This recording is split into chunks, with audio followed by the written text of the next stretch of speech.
مساء الخير على كل متابعين قناة ميكانيك الصعيد. فيديو النهاردة هنتكلم على العصاية بتاعة البيجو 504. أنا راجل ماشي في حالي في أمان الله، والعصاية بتاعتي تمام شغالة متر في 14. دي فجأة بدي غيارات، بحاول أدور على الغيارات، الغيار مش جاي معايا، معاكس معايا وبصعوبة بيجي، سواء مارشالين أو سواء التالت أو الرابع. أنا بدور عليهم تايه فيهم مش لاقيهم. ايه السر؟ ايه اللي حصل معايا؟ انا هوريك ايه اللي بيحصل في العصايه عشان خاطر بتخرف معايا في الغيارات. السر عزيزي المشاهد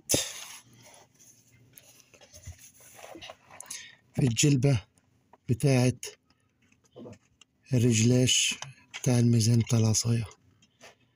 انا عندي الجلبه دي باشت من الزيت اللي نازل من الفتيس وسحبت من مكانها في الهلال بتاع الفتيس.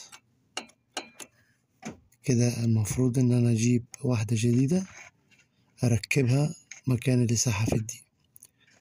بعد ما تركب الجديدة يظبط معايا الميزان، لان انا معايا رجلاش ومظبوط وتمام التمام.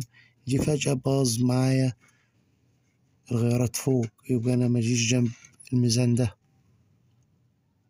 اجي جنب الميزان ده لو انا مغير التيج ده جديد. لو مغير التيج ده جديد اجي جنب الميزان ده واظبط الرجلاش بتاعي قدام او ورا. لكن فجأة حصل اختلاف في العصاية فوق من غير ما يكون عندي تيش باظ ولا خلافه، يبقى أنا عندي الجلبة دي باظت، توهت مني ميزان العصاية. فأنا كده هغير الجلبة دي.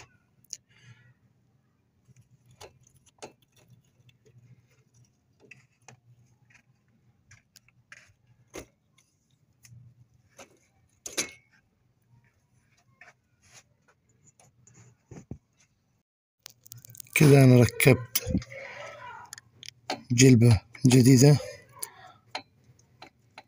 بوضعها المظبوط عشان خاطر تنقل معايا غيارات. انقل معايا كده يا بنو، ادي كده غيارات، شوف الغيارات مرتاحة ولا لأ.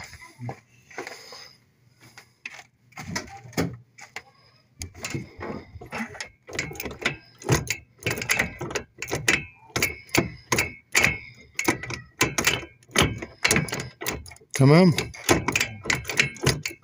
ماشي دير.